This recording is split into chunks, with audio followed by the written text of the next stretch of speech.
नमस्कार, भक्ति स्पिरिचुअल में आप सबका स्वागत है। इस चैनल पे बहुत सारा नया-नया टॉपिक है।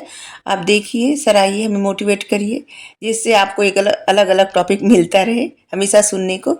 ठीक है? चैनल सब्सक्राइब कर दीजिए। वीडियो लाइक ज़रूर किया करिए, जिससे और लोगों तक पहुँचे। शेयर करिए, अगर आपको लगता है किसी चीज़ के बारे में जानकारी मिली आपको, तो आप इस वीडियो को शेयर करिए। ठीक है? चलिए, हम आज बताते हैं पान के पत्ते और सुपारी के बारे में। संस्कृत में पान के पत्ते को कहा जाता है तांबुल और सुपारी को कहा जाता है गुवक। तांबुल का साक्ष्य मिलता है कुमार गुप्त के मंदसौर अभिलेख से। वहां पे ऐसे बताया गया, जैसे दिखाया गया है कि कुछ महिलाएं पान खाती हुई, पान का पत्ता ली हुई, ऐसे दर्शाया गया है। पान सुपारी का जिक्र सेन शासकों ने जो अभिलेख लिखवाया है वहां पे भी मिलता है, क्योंकि उसमें ऐसे दिया गया है कि उस पे कर लगाया गया था। जैसे पान के बगीचे पे कर लगाया गया था, सुपारी पे कर लगाया गया था, टैक्स। और 1145 मंगरोल अभिलेख में पान के पत्तों का विशेष गोदान और दुकानों के बारे में भी बताया गया है, मतलब लिखा गया है कि विशेष दुकानें थी, गोदाम था। कालिदास जो अपने ग्रंथ लिखे हैं, कालिदास जी रघुवंश, उसमें उन्होंने इसका श्रेय दिया है कि जो पान और सुपारी का प्रचलन या चलन हुआ था, ये सब दक्षिण भारत से किया गया था। दक्षिण भारत के लोग सबसे पहले पान सुपारी खाना प्रारंभ किए थे, लगाना उगाना प्रारंभ किए थे। जो बहुत प्रसिद्ध बुक है, मतलब ग्रंथ ही समझ लीजिए, शिल्पाधिकारम और पातुपात, इन सब में भी पान सुपारी को बहुत अच्छे से, मतलब सबके बारे में लिखा गया है, बताया गया है, उपयोग और कौन खाता था, इस सब के बारे में बहुत अच्छे से बताया गया है। पत्ते का, पान पत्ता और सुपारी का सबसे पहले जो प्रयोग किया गया था ना, वो दक्षिण पूर्व एशिया में किया गया था। थाईलैंड के स्प्रिट गुफा में भी विश्व में सुपारी के सबसे प्राचीन अवशेष प्रमाण प्राप्त हुए हैं। सबसे प्राचीन, सबसे पहले का जो था। भारत में सुपारी सबसे प्राचीन प्रमाण है नवपाषाण युग का। वाटगल, मतलब कर्नाटक में एक स्थान है वाटगल, वहां से मिला था।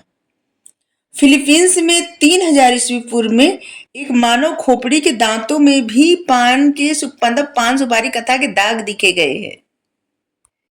सुपारी की खेती से जो संबंध रखते थे, मतलब जो खेती करते थे, श्रमिक थे, उनको कहा जाता था कोयलासिस। और जो उन्हें बाजारों में ले जाके बेचते थे, मतलब उससे बिजनेस करते थे, उनको पहले कहा जाता था मोट्टकार। रजत रंगिणी में राजा अनंत की कहानी में उसे पद्मराज नाम से भी पान विक्रेता के कर्जदार होने का, मतलब लिखा गया है, वर्णन है।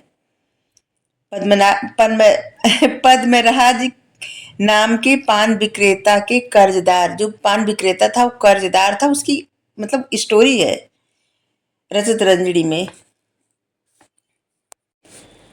अलबरूनी, चाउ जुकुआ, इब्न तूता, मार्को पोलो, ये लोग भी भारत में पान होने का, मतलब पान के प्रचलन का उल्लेख किया है। अपने अपने जहाँ जहाँ लिखे हैं, इनके लेख जो है, इनकी किताबें जो हैं, उससे पता चलता है कि उस समय भारत, मतलब भारत में पान का और सुपारी का बहुत प्रचलन था।